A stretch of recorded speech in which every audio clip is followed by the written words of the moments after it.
All right, my friends. There was breaking news just now. Putin was waiting until like 1 in the morning to hold this big press conference, and then he did. Well, he delayed for like an hour before he actually showed up on Solovyov live.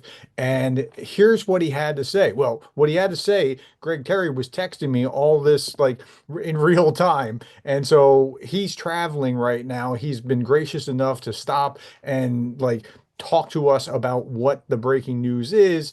And so, Greg, you take this away. Let's talk Yeah, about well, what he thank you. said. Thank you, Prof. And for those on my channel, I told you we were expecting this speech from him tonight, or we were expecting the truce to be over. We did not know a speech would happen.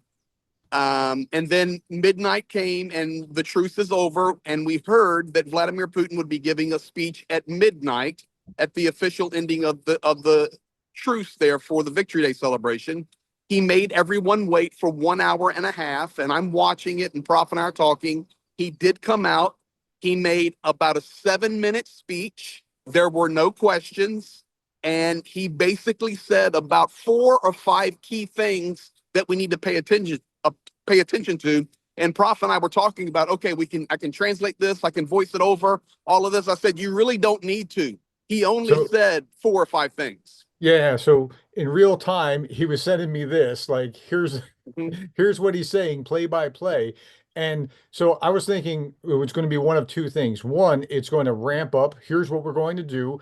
Or he's going to give me egg on my face because I was just talking about there is no way that Putin is coming to a ceasefire. He can't come to a ceasefire. And here are the reasons why. And I just made an entire video about that earlier today. So tell us what he actually said in this The, video. the first thing he said was he reminded the world that Moscow was the center of the world, and they validated that by having so many guests and the most important guest in the world come to the Victory Day celebration. And he was referring to Xi Jinping. He mentioned that every nation, every continent was represented and showed solidarity in celebrating victory over Nazism. And then that So was it. when he says that, is he talking about Scott Ritter being representative from the U.S.? Well, Because I don't think there were U.S. Steven Seagal, dignitaries. Steven Seagal. Yeah, Steven Seagal and Scott Ritter were there. yeah, Okay, yeah. well, great.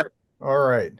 Okay, but after that, he then directly thanked the North Korean military for Mhm. valiant, heroic effort fighting in his war. Quote, So he used the word war, his war. but he should go to jail for that. Yeah. Seriously, there are people that are in jail for saying war instead of special military operation. So, well, that's interesting. He was also hugging a North Korean general yesterday. That was He a hugged interesting everybody. And, thing. one of Yeah. the greatest clips was over the Victory Day celebration when one of the African leaders came in and gave him big hugs and high fives. It was pretty entertaining. But the reality is, first statement, the greatness of the Victory Day celebration. Second statement was an identification and a recognition of the heroic and valiant efforts of the North Korean military fighting to liberate the Kursk region from the Ukrainian regime. Because the mighty Russian bear couldn't do it by themselves, which is really interesting. It's weirdly admitting things when he's saying stuff like that. It's strange. Go ahead. What's Well, point let's number move to, two? all right. So Three. we're about at the end of the speech now, to be quite honest. The last couple of minutes, this is what he said. He said, first of all, I want the world to know that the Kyiv regime broke the Easter truce, No. broke the Okay. Victory Day truce, Right.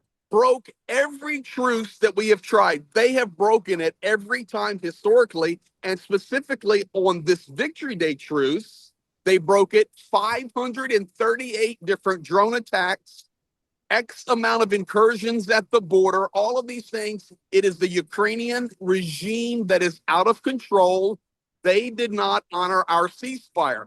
And then he tagged onto that. He said at the same time, I want to congratulate those European leaders that did come to the Victory Day celebration because they were under immense pressure from the Ukrainian regime. They were being manipulated by the Ukrainian regime, but they still fought through all of that to get here. So he lumped Yeah. all that together. So, ironically, the very last video I did was talking about the European unity, seeing Merz with Starmer, with Macron, with Tusk, and Zelensky. That was a powerful looking coalition. And if Europe has that kind of unity, I mean, I don't mean like with Schultz saying things and then appeasing. I mean real unity. That's going to be formidable. So he's I, kind of right from his perspective that they had to fight it up. They have to go upstream in order to go hang out with the dictator in Russia. I was watching the Russian media the whole time, an hour and a half while waiting for this, and we were talking back and forth.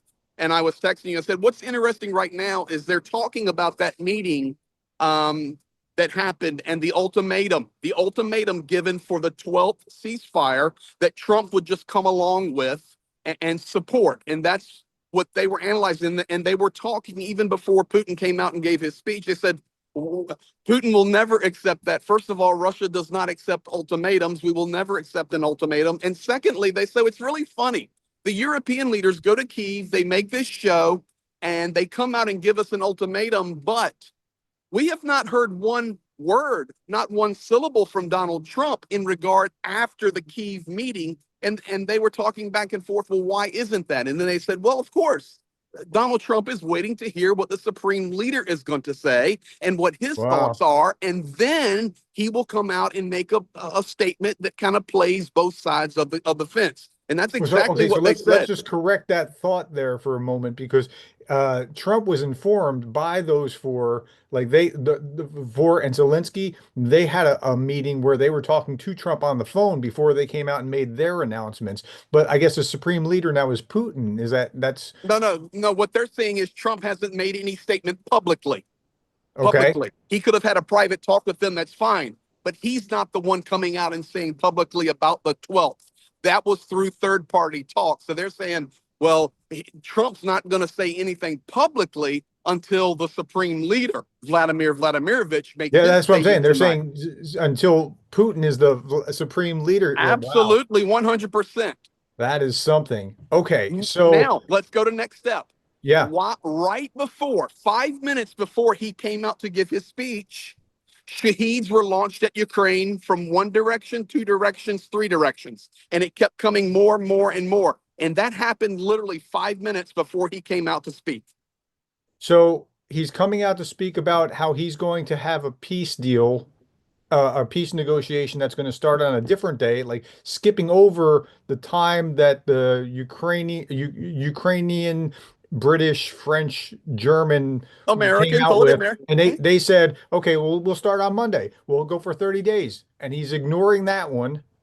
And so tell us here. Well, what he actually said was Moscow reserves the right in the future to extend a truce on a date of our choosing.